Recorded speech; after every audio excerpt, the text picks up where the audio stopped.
Ladies and gentlemen, Finance Minister Mthuli Ncube has once again stepped forward with the confidence of a man who truly believes Zimbabweans enjoy mathematical pain. Today, he unveiled the ZiG 290 billion or 9.5 billion US dollar 2026 national budget, the latest episode of the annual comedy series where government insists that the economy is stable, inflation is falling, and the ZiG is a real currency used by human beings. The budget is built on the promise of fiscal discipline, a near zero deficit, mining-led growth, and improving confidence. Bold words in a country where confidence has been on the run since 2000 and is currently hiding somewhere in Namibia.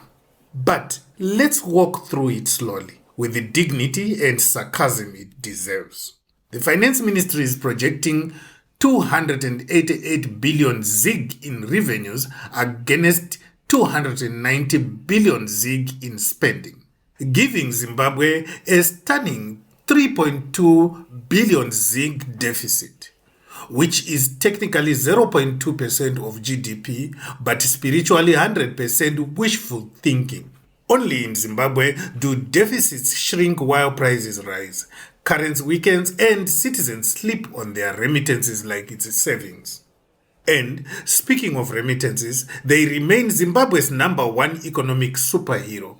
The budget casually notes that diaspora contributions will hit 2.7 billion US dollars in 2025, rising to $2.8 billion the next year. But that's not a statistic, that's a confession. The real macroeconomic plan is called "Hope your relatives abroad are still alive and still love you." While we are on the diaspora, and while it is true that they are contributing to the national economy, they remain the most disenfranchised group in the Zimbabwean economy. Diaspora Zimbabweans are not allowed to vote in Zimbabwe's elections. Now, let's address the biggest slate of hand: the VAT increase and IMTT reduction. Officially, VAT goes up by 0.55% to 15.5% from January 1, 2026. And IMTT is reduced from 2% to 1.5%, but only on ZiG transactions. The government claims this encourages local currency usage. In reality, VAT was raised specifically to offset the revenue gap caused by the IMTT cut. This was not reform, it was just relocation. IMTT was reduced on a currency that barely circulates, while VAT, which hits US dollar, ZAR, and every meaningful currency Zimbabweans actually use, as well as the ZiG, was increased to compensate, meaning IMTT didn't shrink, it migrated. In fact, this migration resulted in taxation burden on Zimbabweans increasing. Same money collected, now more money collected, new collection point. The tax base widened without anyone admitting it. This is fiscal wizardry at its finest. A trick, a shuffle, a masterclass in moving the goalpost while smiling.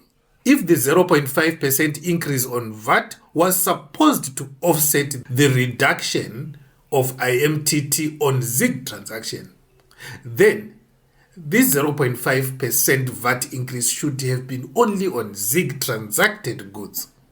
But no, it's on everything.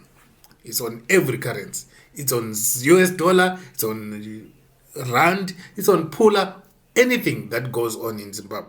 But let's keep going. There's a new digital services withholding tax targeting offshore platforms. Your Uber, your YouTube subscriptions, your satellite internet, your cloud storage. If it moves digitally, Treasury wants a slice. Zimbabwe has officially become the relative who asks for rent money after borrowing your socks. So, for content creators and those accessing internet through Starlink, the government is after you. Miners weren't spared either. Gold royalties have been standardized. 3% up to US 1,200 per ounce. 5% for prices of gold ranging from $1,201 to $2,500 per ounce. And 10% for any price that is above 2,501. A predictable, structured system, strangely competent, which in Zimbabwe means someone will sabotage it by Tuesday.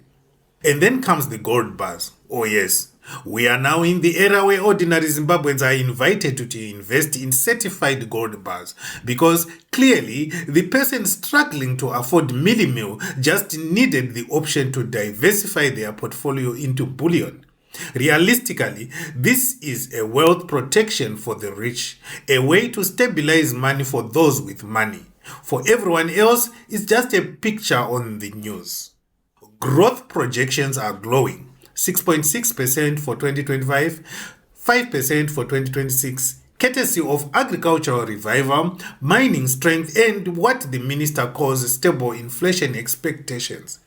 Only in Zimbabwe can inflation be 32.7% in October, and the minister stands up and says single-digit inflation is coming.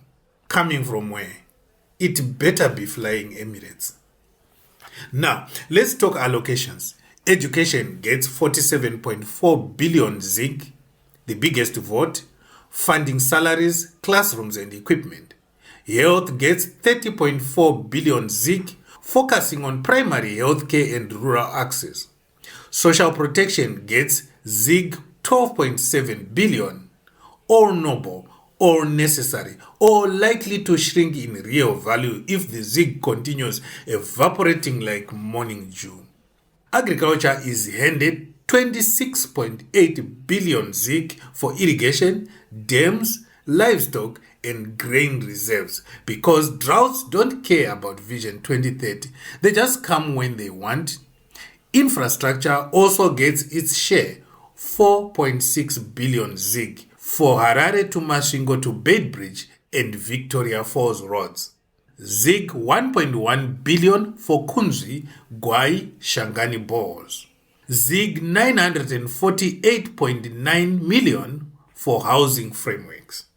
Which is nice, except every Zimbabwean knows what happens when infrastructure budgets meet Zimbabwean tender processes. A handshake, a cousin, and a delay. But the security sector, that's the real VIP. They receive 46.8 billion for recruitment, training, uniforms, vehicles, and the mysterious military salary concept, which sounds like an app, but it's actually just code for keep the boys happy. Businesses get incentives too. Companies shifting to 24-hour production get extra deduction. BKPO firms will get 15% corporate tax, 100% capital allowance, duty suspensions, and tax credits. Very ambitious, very progressive, very unlikely to materialize unless power outages also agree to work 24 hours. And then the worrying part. Donor support drops 30% from $500 million to $350 million. That's a warning siren for the social sector, but the budget presents itself calmly, like a man announcing that the Titanic is adjusting its altitude. And the reason for donor support, we all know. It's the suffocation of non-governmental organizations through laws that scare them away. Everything ends with a classic treasury promise, a near zero deficit, a commitment to discipline, and a solemn pledge that inflation will drop. Zimbabweans have heard this annual prayer more times than they have heard the national anthem.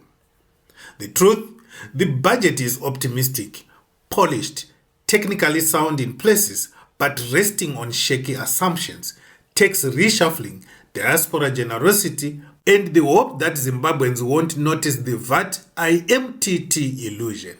It's a budget that says we reduced IMTT, but then whispers on the ZiG, the currency you don't use. It says we increased VAT, but then insists it's not really an increase, just stability measures. It invites the rich to buy gold bars, the diaspora to send more money, the miners to work harder, and the public to believe inflation is about to obey the government. Ladies and gentlemen, here is your 2026 budget.